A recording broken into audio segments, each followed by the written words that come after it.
Орон мэдээлжтэй энэ 7 хоногийн дефакто тойрны нэвтрүүлгийг эхэлж байна. Анхаарлаа хандуулна уу? Сайн байцгаана уу?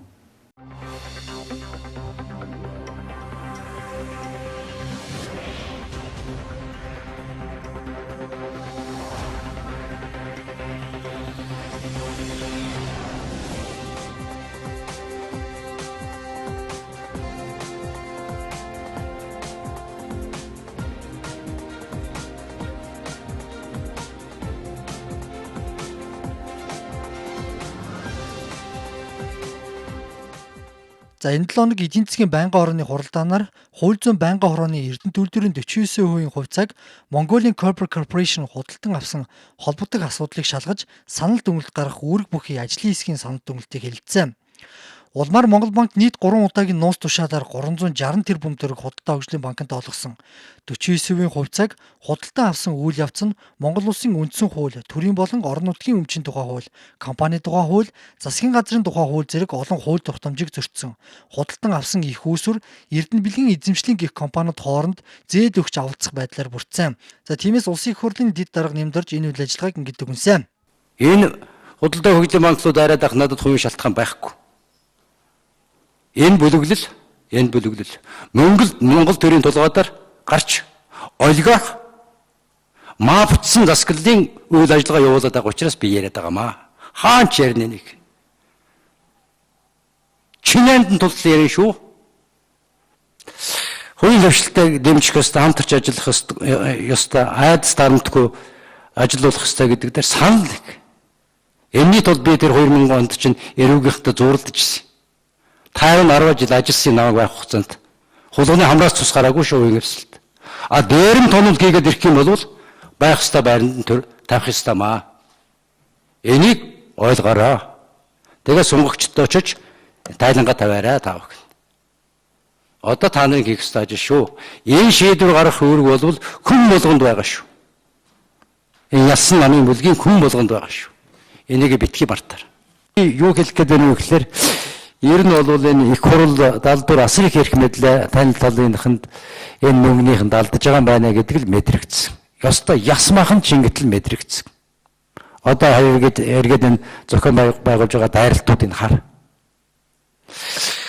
Тэгэхээр энэ асуудлыг шийдэж чаддгүй бол нэрээ тарсан хугацаанаас юм тарсан дээр гэдэг чинь. За та хоёр сая улсын их хурлын гишүүн нэмдэржин ярьсныг одоо нэмдэр гишүүний ярьсныг сонслоо л да. За нэгдүгürt одоо нийслэлийн прокуророос 2016 оны 12 дугаар сарын 24-нд за Эрдэнэ төлбөрийн энэ асуудлаар одоо гэмт хэргийн шинжгүй байна гэсэн дүгнэлт гаргаад хэргийг хэрэгсэхгүй болсон байна. За нэгдүгээр. За хоёрдугаар одоо 3 удаагийн нууц тушаалаар Монгол банкнаас худалдаа хөгжлийн банкнд 360 тэрбум төгрөгийг олгожээ гэсэн нэг юм баримт явж байгаа. За нөгөө талаас одоо нэмдэрч гişүн бас хэлснээр одоо бүлэглэл Монголын толгойдоор гарч одоо тогтмол үйл ажиллагаа явуулдаг ийм мафцсан төртөө болох эрсдэл учирлаа шүү гэсэн ийм байр суурь илэрхийлж байгаа юм л да. За тэгэхээр энэ дээр юу ямар хөө арга хэмжээ авах вэ? Эрдэнэ төлбөрийн 49% чинь бол одоо бараг жил гар одоо хагас жил гар үргэлжилж шүү дээ.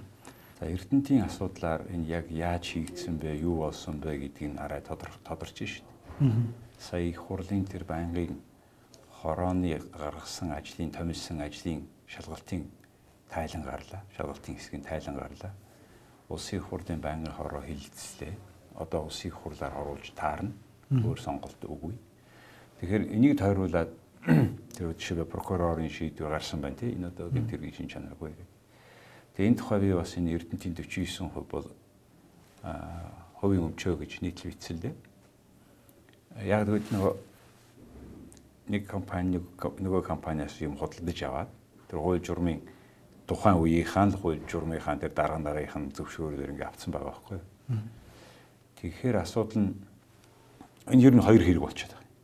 Нэг нь одоо яг тэр яг энэ худалдаж авсан үйл ажиллагааны хууль ёсны юу үгүй юу гэдэг нэг асуудал.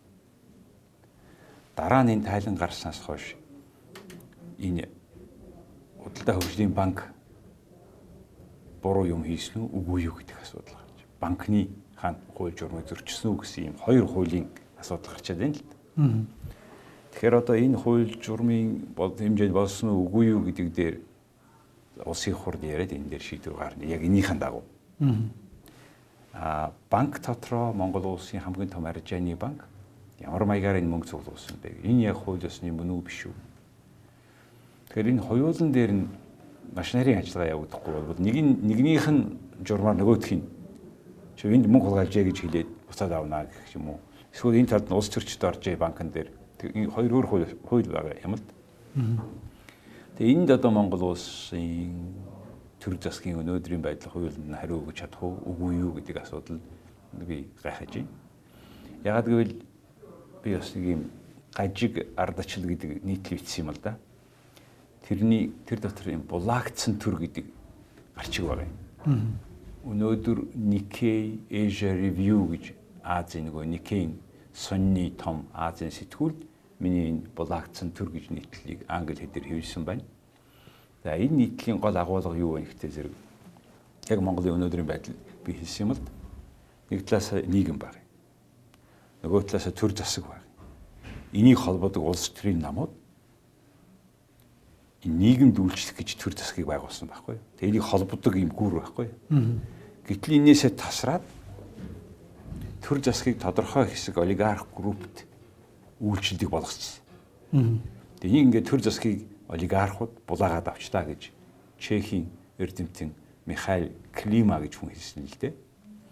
Тэгээ яг энэний дагуу ингээд Монголыг үзэхээр үнэхээр Монгол улсын улс төрийн намууд Монголын улс төр намууд буюу энэ улс төрийн эрхийг авж байгаа хүмүүс нийлээд энэ нийгэмд биш цөөхөн хэдэн хүмүүс үйлчилж байгаагийн хамгийн тод жишээ бол энэ эрдэмтийн саяхан хоёр асуудлыг аль талаас нь үзсэн тийм байгаа юм л да. Тэгэхээр энэ эрдэнэт бол Монгол улсын ардчлалын их том насанд хүрсэн хэсгийн шалгах тийм том шалгалт эхэлж байна л да одоо. Энийг хууль зүйн хүрээд маш зөв хийхгүй бол монголчууд засгийн газар нь хувийн хөрөнгийг булгаад авчт юм байна гэсэн ойлголт гадаад гарч магадгүй гэж болгоомжлож байгаа. Тийм учраас энэ хоёрыг альнаас нь эхлэх вэ гэхээр энэ банкны хууль журамд өртсөн үү үгүй юу гэдгээс хэлэх хэрэгтэй. Тэгээ хэрвээ энийг бид ингээ батлаад харуулад ярих юм бол энэ хүмүүс өөрсдөө эрдэнтийн хувийг өөрсдөө наашаага өөрсдөө сайн дураараа өгөх ёстой. Үгүй бол энэ хуулийнхаа дагуу хариуцлах хүлээх ёстой. Ийм байдалд Монгол улс байна гэж би харж байгаа. За миний зүгээс харж байгаа нэг зүйл бол энэ хууль хяналтын байгууллагуудыг энэ асуудал дээр нүдэн анчуу гэдэг асуудал харагдаад байна л да.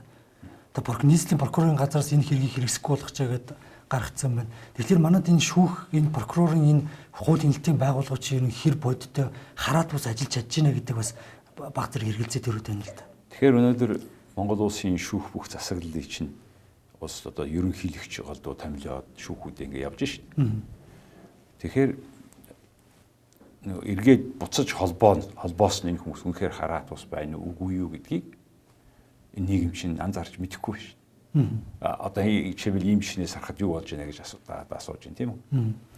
Тэгэхээр энэ шүүх засаглал чинь энэ тэр түрүүний тусгай олигарх группт эзлэгдсэн үү үгүй юу гэдэг асуудал тавигдаж байна. Миний бодлоор бол эзлэгдсэн байна. Яагаад гэвэл одоо ямарваа нэгэн сүр дүүлянтай авилгалын хэрэг гараад ирдэг. Тэгээд энэ шүүх засаглал энэ хүмүүс чинь бүгдээр ингэ хаацалаад хамгаалаад чимээг болгож байна. Авилгалтай тэмцэх газрын дарга байсан сан гарагчаа. Бид маш олон хэргийг эрүүгийн хэрэг үүсгэч гэдэг ингээ явуулахаар шүүх прокурор дээр очиод алга болчдөг юм аа. Болиулчдөг юм аа. Эсвэл ерөнхийлөгчийн тушаал гараад өршөөчдөг юм аа. Тэгэхээр ерөнхийлөгчийн засаглал өөрөө аль зэрэг энэ авилгалд орсон байна вэ гэдэг асуудал сөхөгдөд байгаа юм л. Яагаад гэвэл энэ шүү.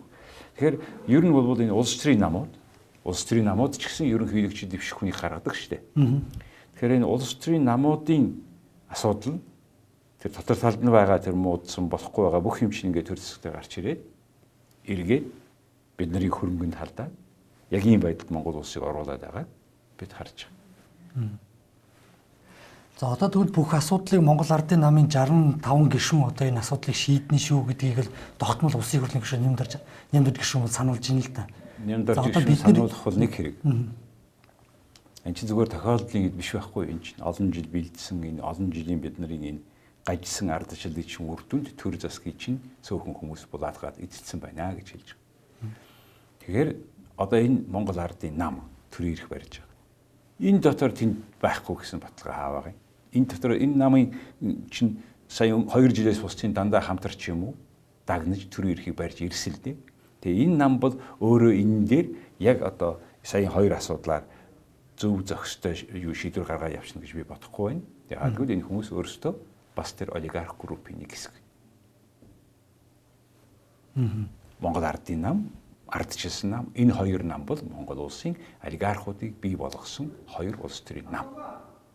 Тэм учраас та аль засаг нь хин хамаарсанасаа барьснасаа хамаарахгүйгээр энэ асуудлыг тийм хамгийн шударга байдал тогтоохоор шийдэж чадна гэж би итгэхгүй байна.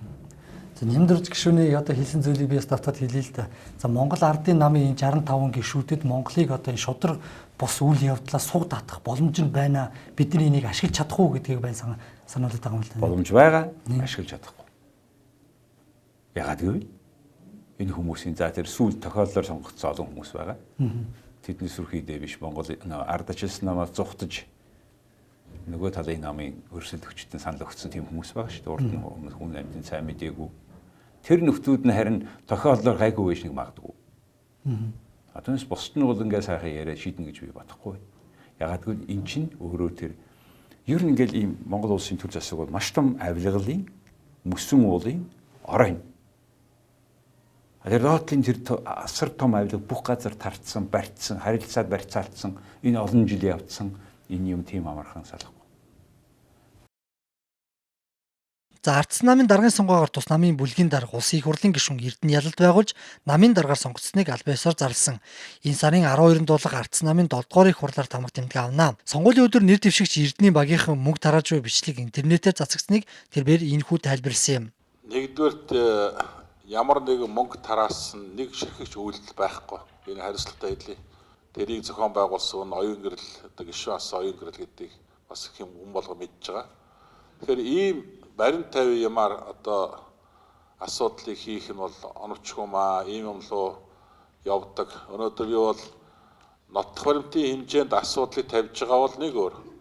Бүтгэлгийн шинжтэй зөвхөн зохиомол асуудал тавьж байгаа бол бас нэг өөр. Энийг манай сонгуулийн ороо ялгаж салгаж байгаа хаа гэж бодож баярлалаа. За ямар тааж бүх гишүүдээсээ сонгогдсон гэх улсын их хурлын гишүүн Эрдэнэ ажлаа авсан даруйдаа үндсэн дүрэн болон намын бүтцийн шинжилгээг эхлүүлнэ гэдгээ мэдгцээ. За та бүхэн нэг одоо улс төрийн намуудын тухай яриад эхэллээ. За өнгөрсөн бүтэн нэм гарагт одоо Ардсан нам өөрийн дарга бүх гишүүдээсээ сонгосон байгаа. За энэ асуудал дээр одоо улсын их хурлын гишүүн Ардсан намын бүлгийн дарга Ис Эрдэнэ одоо юм томилгдсон байгаа л да. За өөрийн ярин дээр сая та бүхэн бичлэг үзэж байгаад хэллээ. За би бүтцийн өөрчлөлтийг эхлүүлнэ, шинжлүүлнэ гэж одоо ам гарч байна. За энэ юу нөхөр ажил хэрэг болох вэ? Бүтцийн өөрчлөлт гэхлээр ер нь Ардсан нам ер нь шинжилгээ юунаас эхлэх вэ? Таны хувьд байсан бол одоо энэ улс төрийн намуудыг шинжилээ гэж бодоход хамгийн түрүүнд ямар алхам хийх байсан бэ? Би ч одоо сүүлд энэ Монголын улс төрчдгийг тэгин ингэн гэдгээр нь дүгнэхээ байсан л да. Яг гэвэл яг тэглээ яг хийснээр нь дүгнэх хэрэгтэй байх. Тэгин ингэн гэдэг зүйлс Монгол бол хамгийн сайхан орон болсон байх гэсэн. Монголын улс төрчдийн хамгийн том асуудал бол нэг юм амладаг, өөр юм хийдэг. Ардчилсан нам үнэхээр тийм айхтар юм бодгийг энийг бүхнийг хийхгүй яасан. Эрдэнэ өөрөө хийхгүй яасан өмнө. За яг өнөөдөр намын дарга боллоо гэж. Тэр сонгууль нь тэр одоо тэр процедурын тухай яриад яг үү. Намынх нь хүмүүсийн их олон хүмүүс гомдолтой юм байлээ. За тэр ч хэдний дотоодын асуудал байх. За ингээд энэ шин дарга гэх нөхөр гараад ирсэн. Энэ хүн бол юуны өмнө энэ ардчилсан нам аль чигийн нам юм бэ гэдгийг тодорхойлох хэрэгтэй. Хамгийн зовлонтой нь ардчилсан нам аман дээрээ бол зах зээлийн нам, ажил дээрээ бол хамгийн том социалист нам болчиход байгаа. Тэгээ ардчилсан нам гараад өөрчлөх юу ч өөрчлөгдөөгүй. Монгол улсын хоёр улс төрийн намын хооронд ялгаа байхгүй. Адилхан олигархад үйлчилдэг. Хамгийн тод жишээ нь ардчилсан намд тэр фракц нь байсан. 5-6 янзын этгээдүүд нийлж цугларчаад ашиг сонирхлоор хуваалцаад юугээрээ нэгддэг байсан бэ гэхээр төрийн эрх авах хоорондоо яа засгийн газар гарах уу гэдгээр л нэгдэл хоорондоо төр засгийг унгаал хоорондоо гараад байсан шүү дээ. Тэгэхээр тэрийг тогтоох нэг суур зарчмууд гэж байгаа л да. Тэрийгэ болиулах. Ер нь улс төрийн намууд 4 том чухал үүрэгтэй байдаг. За юуны өмнө энэ одоо улс орноо удирдан чиглүүлэх бодлого хөтөлбөрөө боловсруулсан байх ёстой. Тэд нэр тийм боловсруулсныг сонгуулийн өмнө гаргадаг. Тэрийг хэрэгжүүлдэг. Тэгэхээр энэ бол зарчимд суурилсан ийм хөтөлбөрүүд байх хэрэгтэй. Үзэл баримтлалд онолд суурилсан. Тэгээ түрүүний ярьсан шалтгаанаар аль онол нь мэдэхгүй ингээд болохоор энэ хөтөлбөр нь бол их гоё юм. Жишээлбэл ардчилсан намын дараагаас Алтан хуйг би тэр либерал, консерватив энэ тэрийг чинь ойлгодгүй гэж хэлж ийсэн. Монгол ардын хувьсгалт намын дараагаас Дашондонгой нэг удаа манай нам зүүнний нам, ардчилсан социалист үзэл санаа баримталдаг нам гэд байгаач бодит амьдрал дээр барууны чиглэлийн нам болчихсон гэж хэлж ийсэн. Тэгэхээр энэ зах зээлийн механизмыг аль зэрэг зөв оруулсан гэдгээс энэ хамаардаг л. Тэгэхээр энийгээ тодорхой болгох хэрэгтэй. Хоёрдугаар одоо улс төрийн намуудын хоёр дахь том үүрэг бол нийгмийн хэрэгцээ шаардлагыг багцлаад нийгмийн хэрэгцээ шаардлагыг тусуудлаад багцлаад ингээд улс төрийн бодлого болгоод хөрвүүлсэн байх хэрэгтэй. За жишээлбэл өнөөдөр одоо энэ ядуурлын асуудлыг яаж улс төрийн бодлого болгох вэ? Энэ тодорхой биш байдаг. За 3 дугаар дахь бол төрийн хууль тогтоох болон гүйцэтгэх засаглалын боловсон хүчнийг сонгох бэлдэх ажил. Ягаад гэвэл улс төрийн намууд дотроос энэ том боловсон хүчнүүдээ гаргадаг. Тэр нь байна уу үгүй юу? Тэгээ хүн болгон юм болгоныг мэднэ гэж байдгүй. Энийгээр төрөлдсөн тийм боловсон хүч нь хаана байна вэ гэдэг асуудал.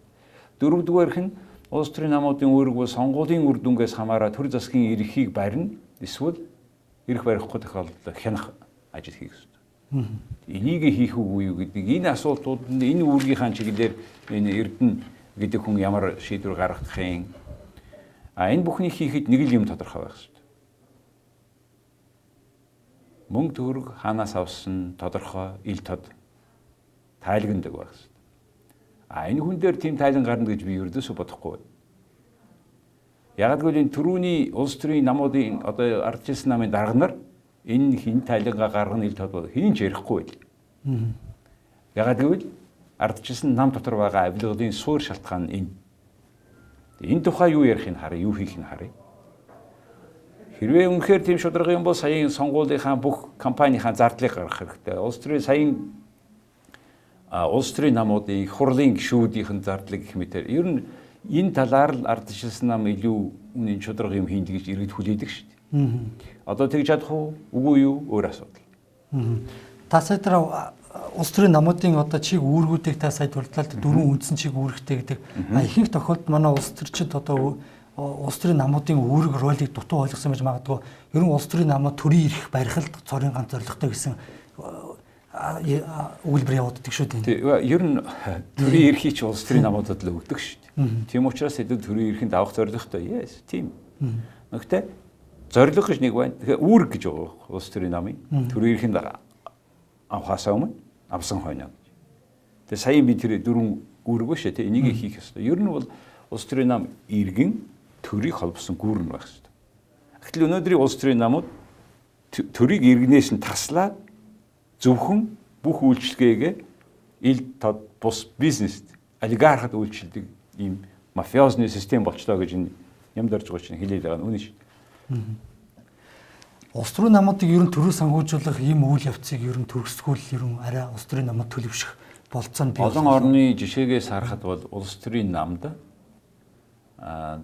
их хуралдаа авсан суудлынхын тоогоор пропорционал санхүүжилт хийдэг. Манайх ер нь хийдэг шүү. Ганцхан тэр тухай бас ярихгүй л байгаа. Төсвөөс энэ нэг үе гишүүн болгон тэрбумаар нь авж ийсэн шүү.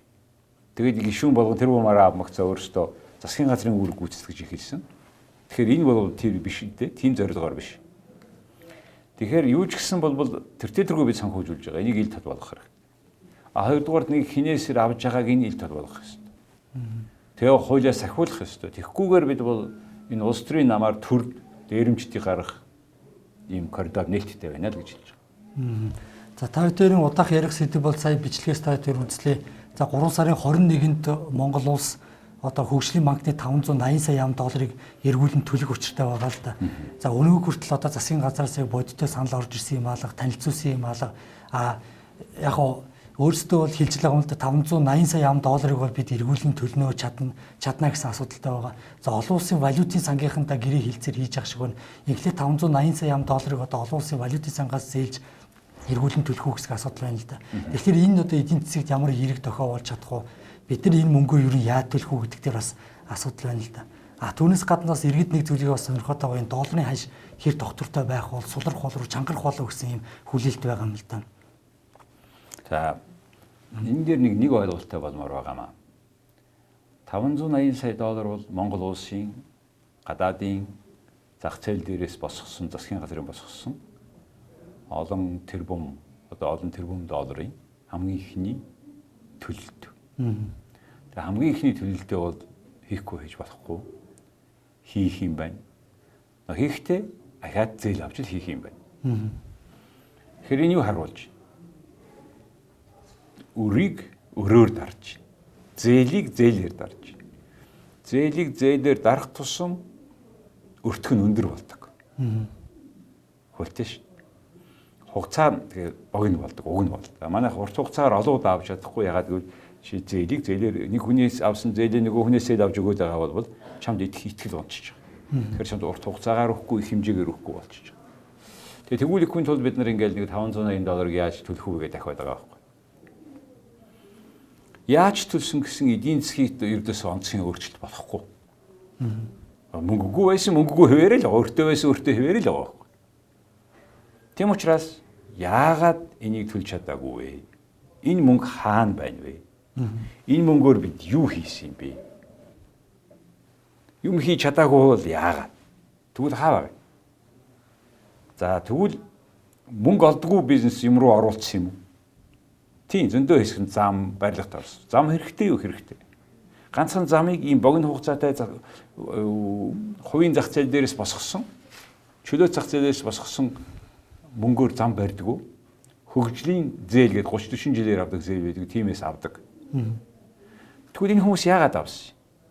Яагаад гэвэл тэгж авах тэр том мөнгийг авах хэрэглэх энэ процесс нь энэ нөгөө олигарх юм чинь тэднэрт илүү ашигтай байсан байхгүй энэ процессыг хин яагаад авцсныг зах цухаас нь гарч шít. Эрдэнтийн тохиолдол. Тэгэхээр энэ байдал ахаад гарахгүй их баталгаа хаваа. Монгол улсын засаг дотор байгаа авилгал арьсан үгүй.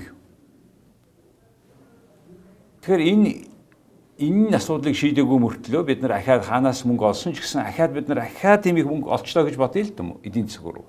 Тэгэхэд ихний ээлжинд яг долларын ханш гайгүй болно төр зуурын. Гэхдээ бид ахаад тийм том өртөө байхгүй юу. Тийм учраас бид өөр авахтаа болгоомжлохгүй бол олон улсын валютын сангийн араа илүү яриад байгаа гол шалтгаан бол яг энэ үрийг дарах хэмжээ юм уу босод тодоодын өр гэж асар том өр байна.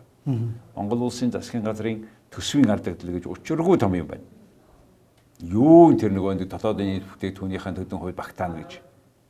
Тэгээ багтахгүй болохоор нь хуулийг өөрчлөж байгаа шүү. Тийм. Гэх мэтээр бид нарт ер нь болж хийж байгаа юм чадж байгаа юм алга. Яагаад гэвэл эдийн засгийн өсөлтийг хүмүүсийн амьдралын хэмжээг тодорхойлдог юм бол нийгэм хөдөлмөрийн бүтээмж гэж байдаг. Хүний өрсөлдөх чадвар гэж байдаг. Бүтээмж. Нэгж материалыг зардлаар, хүний зардлаар, санхүүгийн зардлаар, цагийн зардлаар энэ улс орон, энэ компани юу хийдэг вэ гэдгээр бүх юм хэмжигддэг. Тэгвэл бид нар юугаар хэмжигдэж байгаа? Бүтээмжээр биш. Бид нар аль зэрэг өр тавьсаар чи хэмжигдэж явчлаа шээ. Миний бас нэг анхаарлыг татаад байгаа нэг зүйл байна л да. За бид нар 580 сая $5 төлөхгүй гээл ингээл яваад байна.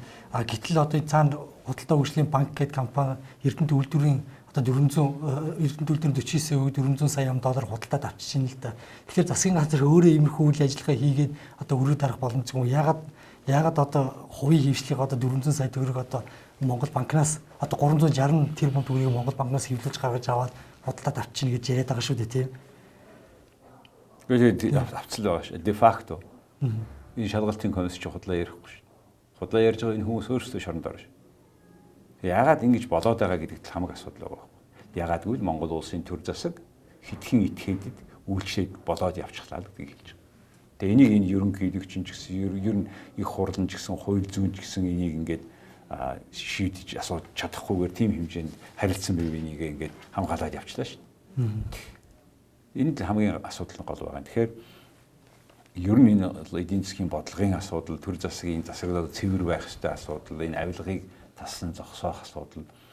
Тэгээ хамгийн сүүлд эдийн засгийн төрөө би дутуу ярьж ин тэр юу ярьсан л да тэр нөгөө бүтээмжээр бүх юм хэмжигдээ гэдэг. Бүтээмжийг хизээ дээшилдэг вэ гэвэл ганцхан өрсөлдсөн цагцлал дээшилдэг.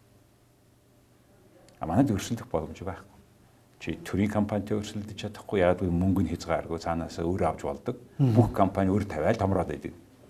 Энэ Эрдэнэс 5-7 гэдэг гайхамшигтай компани биш. Юу вэ? Энэ Эрдэнэс 5-7-ын өр гэж нэрээ учиргүй Монгол улсын өөрийнх нь дөрөөс бодлого том болох янзтай явж байгаа.